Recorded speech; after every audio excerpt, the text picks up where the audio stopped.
This is Todd McFarlane, and today I'll be answering your questions from Twitter. This is Comic Support. At Ricus Minus, what is more important in the comic, art or story? Here's my complete and utter bias, and I'm going to my grave with this answer. I can sell a book that is drawn by Michelangelo and written by my dog. I can sell that book. But what I can't do is sell a book that is written by William Shakespeare and drawn by my mom. At J.N. Espinoza, he asked, what's your favorite, not necessarily the most valuable comic book in your collection? I actually have a copy of Action Comics #1. This is a reprint. Historically, this is when superheroes began. But it's also the first appearance of Superman. Recent issues have sold for like close to $4 million. There's a couple things that drive the price. One is it have historical significance. Two, way more important, is the first issue. Three, it happens to be the introduction of a new character. So if you happen to have the Fantastic Four issue that has the first appearance of the Black Panther, that issue is going to be way more expensive than the issue before or after it. At Jedi Gavin asks, why are so many comic book illustrators scared or unable to draw feet? Here's the first rule in comic books that every comic book artist is taught. If in doubt, black it out. If you're not good at something, hide it. If you can't draw feet, make sure that they're always standing in thick grass. Here's what our big goal is in comic book. You have a 2D piece of paper. That means it's flat. And what happens if I now take webbings and I put webbings back behind him? It goes through his leg, comes back up and around here. I create the sense of volume. The moment I put an arm in front, I've created a plane. And then if I turn my hand and I break it down at an angle and I do something with my fingers, I've created 7 or 8 more planes. Then what happens if I turn and I put my hand back behind it? So I've got foreground, midground, background. But then what happens if I'm doing Spider-Man and I put the foot up on top of it? Take 2D and create as much depth as you can, and you're going to be a hell of a comic book artist. At Not So Riley, is ComicCon even about comic books anymore? When San Diego Comic-Con first began, was it 95% about comic book creators, comic book stores, comic book paraphernalia? Yes, yes, and yes, right? It was held at a small little hotel in a basement. Maybe a couple thousand people attended. That was in the 70s, early 80s. Now fast forward, what is Comic-Con? Now it's literally every walk of life. Do I think that there's something in that building for everybody? Of course there is. It is literally pop culture. At Mercan asks, what's the difference between comic and graphic novel? A comic book is what you see here, right? It's sort of what you're used to. It's pretty thin, pretty flimsy, usually 20 pages of interior artwork. Costs maybe $4. A graphic novel is more of something like this that basically is 4 or 5 issues put together. A true graphic novel, though, somebody saying, I don't want to do 5 issues of 20 pages, which equal 100 pages. I want to do all 100 pages in one book. At Silly Rabbit 442 asks, just got done watching Venom 2, the movie, and now I want to learn how to draw Venom. Venom to me is, he's got a big eye, right? Make sure you have a big eye. And his eye's a little bit sort of craggly because you don't want it to be smooth because otherwise that's going to be Spider-Man. He's got his big head here. And then the one thing that we like about Venom is he's got the big mouth, right? So we're even going to make him smile just a little bit. Then make sure when you're drawing teeth that they're all different size and shapes, right? Take a look at the inside of your dog's mouth or any animals, and don't make them perfect. I hate perfect teeth on monsters. They don't go to dentists. And then the thing that makes him better than Spider-Man is that he's big. As long as you get the big eyes and you get the cool teeth and the tongue in there and you make him big like the Hulk, you can get there pretty quickly. Venom is a complete and utter happy accident. Why? Because when I was taking over Amazing Spider-Man, Spider-Man was in the black costume and I didn't like it. Put him back in the red and blue costume. What if I take the costume off the dude, put it on something else, I'll give you some drawings. Those drawings ended up being what we now know as the look of Venom. At Comic Steve, what is the Marvel method? And the Marvel method, what he's talking about was, for years and years, the writers would only give an outline and of what they wanted the pages to look like to the artist. I would then have to interpret a couple of pages of outline and turn those into 20 pages. which is basically how Stan Lee did it, which is where the Marvel method came from. You have 5 people working on a comic book. You have the writer, obviously, is the one that comes up with the storyline and will eventually put the words into the character's mouth. The penciler is the person who, as you can imagine, has a pencil, takes blank paper, and is the one that is responsible for all the drawings. The inker then is the one that applies black ink. The colorist then, as you can imagine, comes in, adds some cool colors, because that in black and white might not be quite as sexy. Then the letterer then takes the script and then comes in and puts all those word balloons and all those captions. And when all 5 of those people touch the page, you end up with a complete comic book.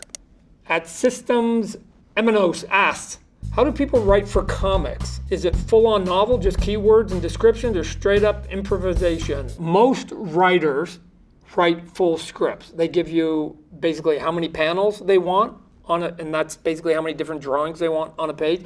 They give you the dialogue, they give you the captions, and then they give you descriptions of what they want inside each one of those drawings. They're essentially writing and directing. I think you should give way more freedom to the artist. So when I'm writing, I just give descriptive stuff. I'll give you an example. I got 3 pages. You have 2 cops are in their office. They're talking about a case. At the end of that 3-page, I need one of the cops to be mad at his partner. Do I care, personally, whether in those 3 pages, the 2 cops get mad at each other in the first page at the beginning, and then they're mad with each other at the very end, or if they're actually doing a good thing for 2.5 pages, and then near the end, one of the guys says something about the other guy's mama, and he goes, screw you, and then he walks out and he slams the door. Do I care? I do not. Admajimji asks, how the do comic book writers keep up with their continuity? Let's define what comic book continuity is. Basically, every time you come out with an issue, you're laying another sort of stone on a pathway, right? And so you can't contradict something that has previously been written unless you give a reason for it. I'll let you in on a little secret. Spawn, he's got a costume, and the costume, it's alive and it moves and it morphs. It wasn't actually alive on issue number 1. At least in my head, it wasn't alive. I was drawing my first issue of Spawn, and I was putting like leg packs on him and putting some spikes on him, and then somebody wrote a letter saying, Todd, how come on page 4 the leg pack is on the left leg, and on page 9 the pack is on the right leg, and he used to have 3 spikes, now he has 4 spikes. Confronted with this criticism, you have 2 choices. You either say, sorry, f***ed up, or you take the other one, which is what I did, which is, that's because the costume is alive. And if anybody ever asks, I go, costume's alive. It's always morphing. It's never the same. Where when you're doing Thor and Spider-Man and Batman, you have to actually nail it from panel to panel. Not all spawny here. At Dukaloops asks, on a scale of 1 to 10, how much would I regret reading Spider-Man Torment? If you go and read Spider-Man Torment, Spider-Man #1 was the biggest selling comic book, still is to this day, for a single creator. Is it my best writing? No. Is it a cool read? I don't know. I think so. Spider-Man Torment, just to give some context, is the first story I ever wrote when I became a writer on Spider-Man. Todd, the artist, who was the penciler and the inker, had been doing this for about 5 or 6, 7 years. I wasn't a writer in those first 6 years. I was starting to do some innovations on Spider-Man. It's literally what sort of made my career over at Marvel Comic Book. When he put the costume on, he was a bug to me. And so I made big eyes. I gave him way more webs on his costume. I reinvented his webbings. I put him in these freakish positions. He was a rubbery guy. When they tried to do the first Spider-Man movie, Sam Raimi, who directed it, they couldn't emulate those poses. They had all my artwork. They couldn't emulate it because I wasn't paying attention to anatomy. I just was going for the cool factor. At Comic Central asks, in comics historically, characters are often binary. Evil or angelic, on or off, good or bad. How does the anti-hero archetype change the game? I'm going to tell you a character I think is boring to me, Superman. And here's why. He's perfect. He says everything right. Oh, and by the way, he has the power to spin planets on his finger. And he's a Boy Scout. The characters I always liked were the ones that were flawed. We think that being a hero automatically makes you good. I don't. I think it's the decisions along the journey that are way, way more interesting. I have a character called Spawn. He is a completely flawed man. He lets his emotions get the better of him at times. He does things that he regrets afterwards. Will he ever figure it out? I don't know. I hope I never have to write the last issue of my character. At Dylan Jaw 77545989. His question is actually shorter than his name. What gave you the inspiration for Spawn? I was just starting to date my girlfriend, who's now my wife, and I just thought that having a hero come back for love instead of revenge would be a cool idea. I created him when I was 16, put him in my portfolio, went to school, ended up getting a job at Marvel, and years later in 1992, when I was almost 30, pulled him out of my portfolio, and the first issue of Spawn came out. I never gave Spawn idea away to either Marvel or DC when I was working for him. I saved them till the proper time. At Slade_left asks, not a big comic guy, why is Batman a fascist? And how did Frank Miller contribute to this? He's not a fascist. That dude's a badass. Go Bruce. I actually get Bruce Wayne. He knows that there are bad people out there and that they basically pick on innocent people that are basically less powerful than them. I'm gonna come up with this black costume. I'm gonna go scare the shit out of those bad guys. If you like the Batman movies today, you can thank Frank Miller. He did a twist on a character that I thought had gotten stale, so did he. And he just basically messed with the icon. And sometimes that's what you need to do. Every now and then you just need to shake the cage and let people see something a little bit different. At Nick Wetmore, which comic covers will always catch your eye and you can't help yourself to comment about on social media? I tried to basically just make it so that what I call the 3-second rule, I can just do a drawing, get my mom, go, Mom, 1, 2, 3, what did you see? She should be able to say, it looked like a person was jumping or flying over a city. And if she gets that basic information, then the clarity of the image is what I basically need. One of the covers I did that a lot of people seem to like is Hulk 340. Wolverine was in it and he's screaming, the camera's on Wolverine's face, and he's got his blades up, and I made his blades, instead of spikes, I made them fat, almost like butcher knives. And then reflected in the knives was a screaming Hulk. I thought it was an okay cover. I didn't think it was one of my best. Years later, they did a voting on Marvel's website for the all-time best comic book covers ever in the history of Marvel. It was voted number 1. At Scott Noble asks, I was thinking about Martin Scorsese's comment where he said Marvel films are not cinema. And I must beg the question, can comic books be considered a form of literature? Of course. What are we talking about? Here's what comic books are. The combination of words and pictures. If you don't think the comic books are literature or art, don't consume them. Go and buy something else, but please step to the side because somebody behind you might think they are, and we need them to come to the party. So here's the easy answer. Martin, you don't like them, don't go. And people who do like it will go.